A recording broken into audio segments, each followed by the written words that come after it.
तुम फिक्र मत करो। मैंने तुमसे कहा था ना, तुम्हारे घर पे कभी अनाज की कमी नहीं होगी। बस ये याद रखना, इस बार ना तुम्हें अनाज मिलेगा, गांव से ही मिलेगा और थोड़ा अधिक मिलेगा। इतना मिलेगा कि तुम अपने अलावा ना किसी एक व्यक्ति को भी दोगे और उसका भी वो अनाज 5 से 6 महीने आराम से चलेगा। आश्चर्य हो रहा है ना, ऐसा मुमकिन कैसे है? पर जब होगा तब विश्वास हो जाएगा तुम्हें। अपने घर का बना हुआ व्यंजन खाते हो वो सब ठीक है, ज़्यादा मिर्च मसाले वाला मत खाओ।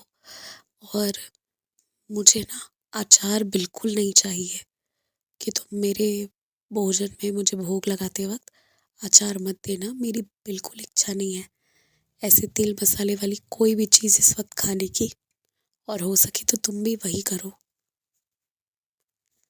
सब कुछ सही करने के बाद, एकदम सही होने के बाद ना, अगर कोई ये कहता है कि मैं तो भगवान का इतना बड़ा सेवक हूँ और तुमसे नाराज़ हूँ, तो अब उसे मनाने की कोशिश मत करो। क्योंकि वो जो नाराज़गी तुमसे रखने की कोशिश कर रहा है ना, वो एक भगवान का सेवक या पुजारी होने के नाते नहीं, बल्कि एक मामूली इंसान होने के नाते।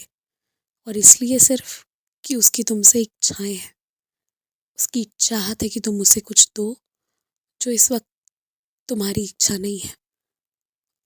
इसलिए तुम निश्चिंत रहो। ये मत सोचो कि तुम्हारे द्वार से कोई नाराज़ होकर लौटा है। ऐसा बिल्कुल नहीं है। बल्कि ऐसा सोचो कि कोई परेशानी टल गई, कोई नुकसान टल गया, बस।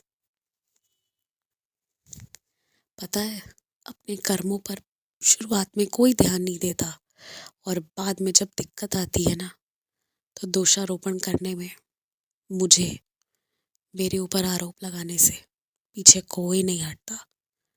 अगर आज मैं कहूँ कि अपने आँखों का ध्यान दो, समय समय पर चिकित्सक के पास जाओ, अगर आज मैं कहूँ कि पौष्टिक आहार लो जितना हो सके, पानी पियो, साफ पानी पियो, फल खाओ, सब्जी खाओ, या फिर आज मैं कहूँ कि थोड़ा व्यायाम कर लो, ध्यान करो, तो मेरे बच्चे मेरी बात सुनकर भी अनसुना कर देते हैं। पर कल को ये सब ना करने के कारण या इन चीज़ों में सावधानी नहीं बरतने के कारण जब मेरे उन्हीं बच्चों को तकलीफ होती है ना, तो मुझे आरोप लगाने पर, मेरे ऊपर आरोप लगाने से पीछे नहीं हटते, मेरे ऊपर चिल्लाने से भी पीछे नहीं हटते। गलती भी तुम करो और डांटो भी मुझे, मेरे साथ तो ऐसा होता है। पर मैं यहाँ कोई न्याय अन्याय की बात नहीं करता। मैं सिर्फ इतना कह रहा हूँ कि कुछ जगह पर तुम गलती करते जा रहे हो, सुधर नहीं रहे हो। अगर इस बार सुधर जाओगे ना, गुरुवार आने आने तक, तो ठीक है, मैं आखिरी मौका दे रहा हूँ। अगर नहीं सुधरोगे तो भी मैं तुम्हारी रक्षा करूँगा, ये नहीं कहता कि रक्षा नहीं करूँगा। लेकिन अगर नहीं सुधरोगे तो फिर जो जैसा कर्म करता है ना, कुछ ना कुछ तो लौट कर आता है। तो इसलिए सुधर जाओ, वही अच्छा होगा।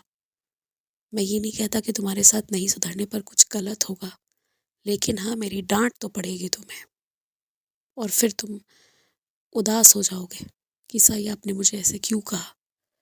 मैं तुमसे कुछ बुरा नहीं कहना चाहता, पर गलत करोगे, गलत रास्ते पर चलोगे तो बचाने के लिए मैं तुम्हें कुछ भी कह सकता हूँ, पर तुम्हें परेशान नहीं छोड़ सकता। बहुत प्यार करता हूँ तुमसे।